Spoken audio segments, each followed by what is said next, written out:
Sunday எங்கேயாவது வெளியே போகலாம் அப்படின்னு சொல்லி பார்த்துட்டு இருந்தோம். எங்கள் ஊரில் எக்ஸிபிஷன் போட்டிருந்தாங்க. பிள்ளைங்க எங்கேயாவது கூட்டிட்டு போன்னு சொல்லிகிட்டே இருந்தாங்க. சரி வாங்க போகலான்னு சொல்லி உள்ளே போனோம். என்ட்ரன்ஸ் ஃபீஸ் பார்த்திங்கன்னா ஒருத்தவங்களுக்கும் ரூ. 60 இருந்தது. சரின்னு சொல்லி உள்ளே போனோம். உள்ளே போது பார்த்தா ஒரு செட்டிங்கே செம்மையாக இருந்தது. எல்லா இடத்துலையும் நின்று ஃபோட்டோ எடுக்கிற மாதிரி. இந்த பக்கம் இருக்கிற எல்லா அனிமல்ஸ்லையுமே பேட்டரியோ என்னவோ போட்டிருக்காங்க போல்.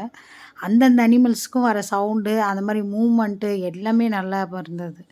இதெல்லாம் பார்த்து சின்ன குழந்தைங்கலாம் பயப்படுவாங்க பயங்கரமாக. என் பொண்ணு இருக்கு பாரு, பயங்கரமாக பயந்துச்சு. கிட்டக்கே வரல. அதுவும் இந்த கிங்காங் தான் ஹைலைட்டே. ரொம்ப உயரமாக இருந்தது. கை அந்த மாதிரி அசைச்சிக்கிட்டே தான் இருந்தது. நான் நின்று என் பாரு வரவே மாட்டேன்ட்டா, வேன்னு கத்திக்கிட்டே இருந்தா. அதுக்கப்புறம் கூட்டிகிட்டு போயிட்டு ஒரு விலங்கும் பேர் சொல்லி அப்படியே வீட்டுக்காரர் காமிச்சிட்டு இருந்தார். பாருங்கள் மூமெண்ட்டெல்லாம் பாருங்களேன் எப்படி இருக்குன்னு.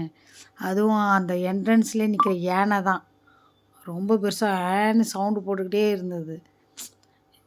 கரடி, அது அப்புறம் இது என்ன நெருப்புக்கோழி எல்லாமே மூமெண்ட்டாக இருந்தது. அதுலேயும் அந்த உயரமாக இருக்கே ஒட்டகச்சிவிங்கி, அங்கே பாருங்க அது அப்படியே மூமெண்ட் பண்ணிக்கிட்டே இருந்தது. என்ன பண்ணி எப்படி செட்டிங் பண்ணியிருக்காங்கன்னே தெரியல. இதெல்லாம் பார்த்து அப்படியே ரசிச்சுட்டே இருந்தோம். அதுக்கப்புறம் வந்து உள்ளே போகலாம் அப்படின்னு சொல்லிட்டு போனோம். என்னோடய இதுக்கு மட்டும் இதாக வருது. நானும் பார்த்துருந்தேன். சும்மா வீட்டுக்காரர் ஃபோட்டோ எடுத்தார். அங்கே நிற்க வச்சு என்னை ஃபோட்டோ எடுன்னு சொன்னேன். எடுக்கல. அவர் சும்மா பார்த்துக்கிட்டே நின்றுட்டு இருந்தோம். இதுவே ரொம்ப தூரம் பார்த்தாச்சு. டைம் ஆச்சு வான்னு கூப்பிட்டாரு. அப்புறம் உள்ளே போயிட்டு நிறையா சுற்றணும்ல. அது இது பாரு டைனோசர்னு நினைக்கிறேன்.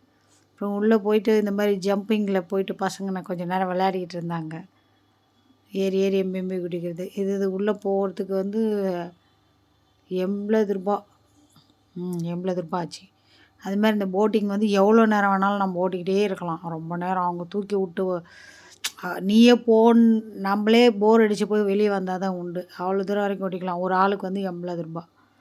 என் பொண்ணு விட்டதும் அது அப்படியே போயிடுச்சு போட்டிங்க்கு. தண்ணியே இல்லை. சும்மா அப்படியே காலை வச்சாலே கிட்டக்க அப்படியே கொஞ்சம் தான் இதாக இருக்கும் பாருங்கள். அதுலேயே உட்காந்து பிள்ளைங்க ரொம்ப சேஃபாக தான் இருந்தது. ரெண்டும் ஜாலியாக விளையாடிக்கிட்டு இருந்தது. ரொம்ப 1 மணி நேரம் மாதிரி வெளியவே வரல. பிடிச்சி இழுத்துட்டு வந்தோம். இது ஒன்றே பார்த்துட்டு இருந்தா என்னடான்னு. அதுக்கப்புறம் கொஞ்சம் நேரம் ட்ரெயினில் போனோம்.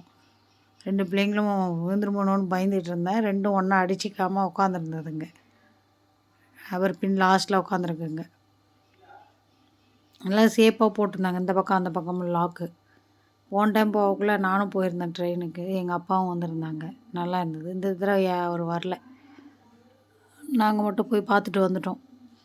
கொஞ்ச நேரம் அதே ட்ரெயினில் விளையாடிக்கிட்டு இருந்தோம்.